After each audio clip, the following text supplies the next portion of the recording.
เอาพี่น้องสบายดีเมื่อสุขสุขคนเด้อกับชีวิตเมืองหนาว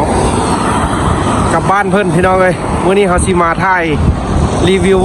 น้ำมันยูรัสเซียพี่น้องเลยที่เพิ่นผลิตเองใส่เองแล้วอยู่บ้านเพิ่นสิราคาเท่าไหร่ต่อลิตรนึงราคาสิถึกเงินกีบบ้านเฮาเท่าไหร่มื้อนี้เขาสิมาถ่ายให้เบิ่งพี่น้องเลยอันนี้ก็เป็นปั๊มน้ำมันของรัสเซียพี่น้องเส้นทางหลักเข้าในเมืองปั๊มน้ำมันบ้านเพิ่นก็สิเป็นแนวนี้พี่น้องเลยแบบนี้เลยปั๊มน้ำมันบ้านเพิ่นจะบ่มีพนักงานปั๊มพี่น้องเลยจะมีแต่ปั๊มเลยแล้วก็เจ้าของรถจะเติมเองนี่ก็เป็นราคาน้ำมันพี่น้องราคาน้ำมันก็สิอยู่66รูเบิลพี่น้องน้ำมันกระส่วนน้ำมันแอดซังนี่คือบ่มีปั๊มนี่พี่น้องน้ำมันก็แอดซังน่าจะอยู่ตัวถึงพี่น้องแต่น้ำมันแอดซังราคาบ่บอกแต่หากเขาเบิ่งแล้วแม่นอยู่ประมาณ70ปลายพี่น้อง78รูเบิลนี่แหละน้ำมันอยู่บ้านเพิ่นอันนี้เราแม่นน้ำมันกระส่วนน้ำมัน92กับ95แล้วแม่นถึกอยู่66รูเบิลถ้าเป็นเงินกีบบ้านเฮาก็สิถึกอยู่10ปลายพันพี่น้องต่อลิตรนึงก็ถึกอยู่10ปลายพันต่อลิตรนึงน้ำมันยูรัสเซียพี่น้องถึกอยู่เบิ่งเขาสิไล่ให้เบิ่ง100จะถึกอยู่25,000พี่น้องเงินรัสเซีย100จะถึกอยู่25,000กีบยูรัสเซียน้ำมันกับเงินรัสเซียพี่น้องเลยอันนี้ก็เป็นปั๊มน้ำมันที่บ้านเพิ่นพี่น้องเลยที่เพิ่นใช้บริการแม่นบริการแม่นเจ้าของปั๊มแล้วแม่นบ่ได้มาเติมน้ำมันพี่น้องเพราะว่าเจ้าของรถจะได้เติมเองน้ำมันนะพี่น้องเลยนี่ก็ถือว่าเป็นปั๊มน้ำมันบ้านเพิ่นนี่ที่เขาสิถ่ายให้เบิ่งพี่น้องคืออยู่เส้นทางหลักเลยในเมืองเลยเข้าไปในเมืองบ่แม่นในเมืองพี่น้องเส้นสิเข้าไปในเมืองน้ำมัน92แล้วแม่นถึกอยู่62รูเบิลให้ไล่เบิ่งพี่น้อง100รูเบิลจะถึกอยู่25,000กีบเงินบ้านเฮาพี่น้องอันนี้ก็แม่นถือว่าดิเจ้าของรถเพิ่นมาแล้วก็เพิ่นลงมาเติมเองพี่น้องน้ำมันอยู่บ้านเพิ่นรัสเซียเจ้าของปั๊มหรือว่าพนักงานปั๊มบ่มีพี่น้องมีแต่เพิ่นเติมเองเจ้าของรถแล้วพี่น้องคิดว่าจังได๋จะสะดวกสบายแนวใดเนาะแม่ว่าจะใช้งบแบบประหยัดบ่หรือว่าจะสะดวกในการผู้ที่เจ้าของจะเติมเองหรือว่าสะดวกบ่แนวนั้นหรือว่าจังไหนเนาะพี่น้องเขาก็สิถ่ายเบิ่งที่เพิ่นขอมาพี่น้องเอ้ยอยู่รัสเซียที่เพิ่นผลิตน้ำมันเองแล้วก็ใช้เองนี่เพิ่นสิราคาเท่าใดสิเป็นเงินเท่าใดเพิ่นเว้นมาเนาะพี่น้องเนาะเอาก็สิถ่ายเบิ่งนี่เจ้าของรถก็ลงมาเติมเองพี่น้องสิเลย95 92หรือว่าน้ำมันกระส่วนแอดซังพี่น้องเอ้ยอยู่นี่มีหมดแต่คือว่าแอดซังคือว่าบ่ขึ้นราคาพี่น้องหรือว่าแอดซังซีเมนต์ตัว95หั่นบ่พี่น้อง66รูเบิลกับ62เนี่ยพี่น้อง62นี่จะถึกอยู่10ปลายพันนึงนะพี่น้องลิตรนึงบ้านเพิ่นน้ำมันจะถึกอยู่10ปลายพันเงินบ้านเฮาพี่น้องอันนี้ก็เป็นเส้นทางหลักเลยที่เพิ่นแล่นปกติพี่น้องเลยเข้าในเมืองเราก็ถ่ายเบิ่งเด้อพี่น้องเอ้ยเจ้าของปั๊มเพิ่นลงมาเจ้าของรถเพิ่นลงมาเติมเองพี่น้องสดๆอยู่รัสเซียเลยเขาถ่ายเบิ่งพี่น้องขอมาเด้อโอ้ยังมีรถจักรเสร็จเนาะเว้นอยู่นี่ก็เป็นบ้านเพิ่นลงมาเติมเองพี่น้องเลยนี่เจ้าของรถเอากระชิถ่ายเบิ่งพี่น้องรีวิวให้เบิ่งเด้อน้ำมันอยู่รัสเซียที่เพิ่นผลิตเองใส่เองเมืองนี้พี่น้องเลยเมืองจิวเมน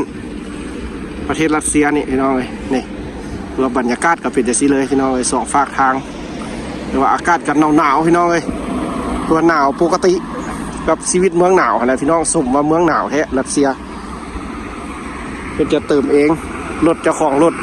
อันนี้ก็เป็นราคาน้ำมันพี่น้องเลยอัน95นี่ที่เป็นน้ำมันอย่างกับ92พี่น้องเลยเขาก็บ่แน่ใจเพราะว่ายังบ่เคยมีรถใหญ่แล้วก็บ่ถนัดเรื่องป่าใดพี่น้องแต่หักสิถ่ายให้เบิ่งย้อนว่าเพิ่นขอมาพี่น้องเขาก็สิถ่ายให้เบิ่งแต่ตามที่เขาขึ้นนี่มันมีแต่น้ำมันกระส่วนพี่น้องเลย62กับ66รูเบิลนี่ครับพี่น้องเขาก็ถ่ายให้เบิ่งแล้วก็สิบ่ได้ตัดต่อเลยแล้วก็สิไปพาพี่น้องไปเบิ่งน้ำกินยูรัสเซียพี่น้องเลยน้ำกินยูรัสเซียหันจะแพงกว่าน้ำมันได้พี่น้องบ้านเพิ่นน้ำดื่มที่เขากินประจำวันนี่แพงได้ถ้าอยู่รัสเซียได้พี่น้องถ้าแม่นอยู่ประเทศรัสเซีย นี่เดี๋ยวเขาจะเข้าไปในห้างแล้วสิท่ายให้เบิ่งพี่น้องว่าน้ำกินราคาเท่าไหร่น้ำกินนี่จะทึกอยู่พูดอะไรพี่น้องประมาณ25,000-26,000เกือบพันตุกละ100พี่น้องเลยน้ำกินนะน้ำกินบ้านเพิ่นตุกน้อยๆได้พี่น้องแต่ตุกใหญ่ก็จะแพงไปอีกตุกใหญ่หันตุก20 ลิตรบ้านเขาหันทึกอยู่500-600พูดได้พี่น้องตุก20 ลิตรหันที่บ้านเขาเพิ่นกินปกติหันเพราะว่าหากจะได้ทางตุกพร้อมได้ทางตุกได้ทางน้ำพร้อมพี่น้องเลยอันนี้ก็จะเป็นคิวรถเมย์บ้านเพิ่นพี่น้องเลยเดี๋ยวสิไปทางหน้าให้เบิ้งพี่น้องเพราะว่าทางหน้าก็จะเป็นห้านเดี๋ยวสิเข้าห้านเลยเข้าห้านเบิ้งให้เบิ้งว่าสิเป็นอะไรพี่น้องเลยเขาก็สิเข้าไปในห้านถ่ายให้เบิ้งเลยแบบสดๆกับคลิปนี้เลยไปเบิ้งน้ำกันพี่น้องเลยว่าน้ำมันกับน้ำอยู่รัสเซียกับสินค้าอยู่พี่สีเป็นยังไงชีวิตเมืองหนาวนี่พี่น้องเลยที่บ้านเพิ่นอาศัยเอาไฟเขียวแล้วพี่น้องสิไปก่อนเด้อเดี๋ยวไปฮอนห้านแล้วสิถ่ายเบิ้งเอาพี่น้องอันนี้ก็เฮาย่างมาฮอนห้านพี่น้องเลยห้านบ้านเพิ่นห้านปิโจรกาพี่น้องก็ถือว่าสุดยอดคันภาษารัสเซียคันเป็นบ้านเขาก็ปรับมัก10รถนี่บ้านเพิ่นคะแนนสูงสุดแล้วมันมัก5พี่น้องเลยคันเป็นบ้านเขาก็สิปรับมัก10เดี๋ยวสิเข้าไปเบิ่งพี่น้องสินค้าอยู่ไหนกับน้ำมันอยู่อันหน้าทางสิเป็นจังได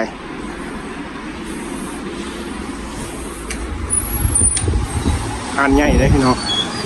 ไม่ได้มาละพี่น้องเบิ่งเด้อว่าสิเป็นจังไดสิถ่ายให้เบิ่งพี่น้องอยู่รัสเซียสินค้า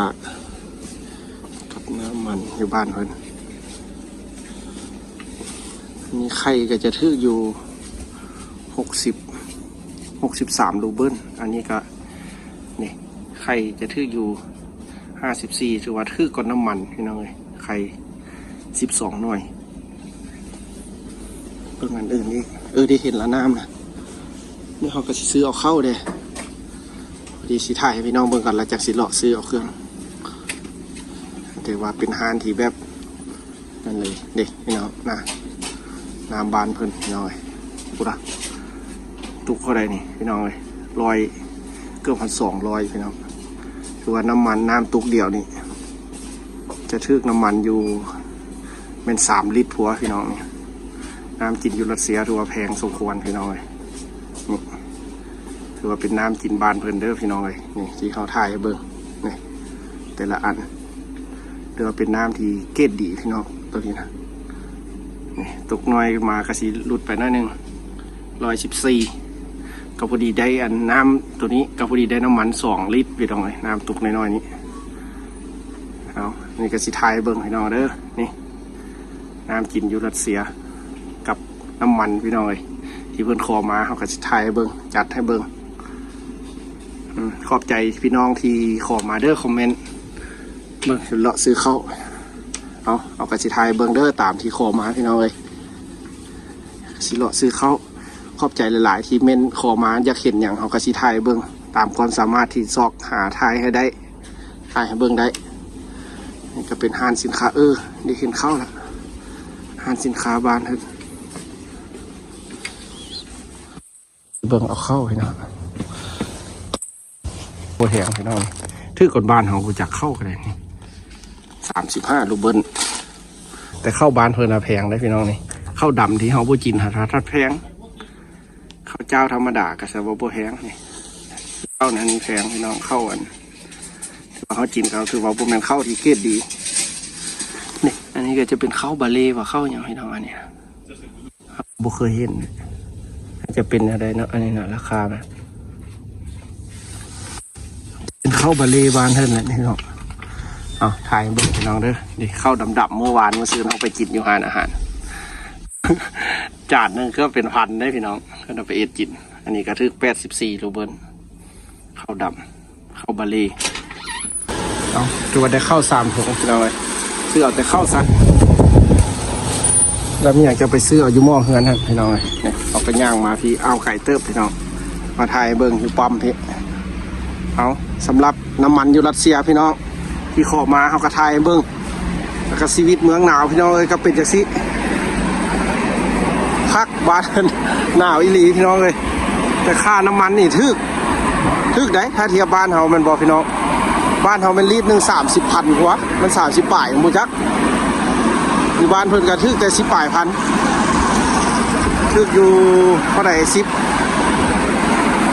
ปลายรูเบิ้ลก็สิถึกอยู่ 15,000 นี่แหละพี่น้องแม่นบ่เพราะว่า100 25,000เขาก็ไล่แบบคร่าวๆตามเลทอยู่ในที่เพิ่นเว็บหั่นเนาะพี่น้องเอ้ยอยู่ในธนาคารนั่นกู้เข้าพี่น้องเอาเมื่อพี่น้องเอ้ยเดี๋ยวกันเดี๋ยวสิอัพให้เบิ่งลงให้เบิ่งพี่น้องที่ติดตามให้กำลังใจชีวิตในรัสเซียพี่น้องเอ้ยเขาก็ใช้ชีวิตประจำอยู่นี่เลยพี่น้องเอ้ย6-7 เดือนกูละจังสิได้กลับบ้านเฮาเมืองลาวเฮาพี่น้องเพราะว่ามื้อนี้อากาศก็บ่หนาวหลายพี่น้องเพราะว่ามันบดพี่น้องอากาศบดคือจังสิล่ะเด้ก็ถ่ายเบิ่งแต่เส้นทางเพื่อนพี่น้องนี่เส้นทางย่างของผู้ที่เพิ่นย่างออกกำลังกายหรือว่าย่างไปเวียกไปงานกันเพื่อนเพราะว่าหิมะมันละลายพี่น้องอากาศบวกเอาไว้เจอกันใหม่คลิปหน้าว่าเขาสิไปไสแล้วพี่น้องอยากเห็นหยังก็เม้นมาเด้อเดี๋ยวสิพาไปเบิ่งน้ำกันพี่น้องเอ้ยชีวิตอยู่พี่บ๊ายบาย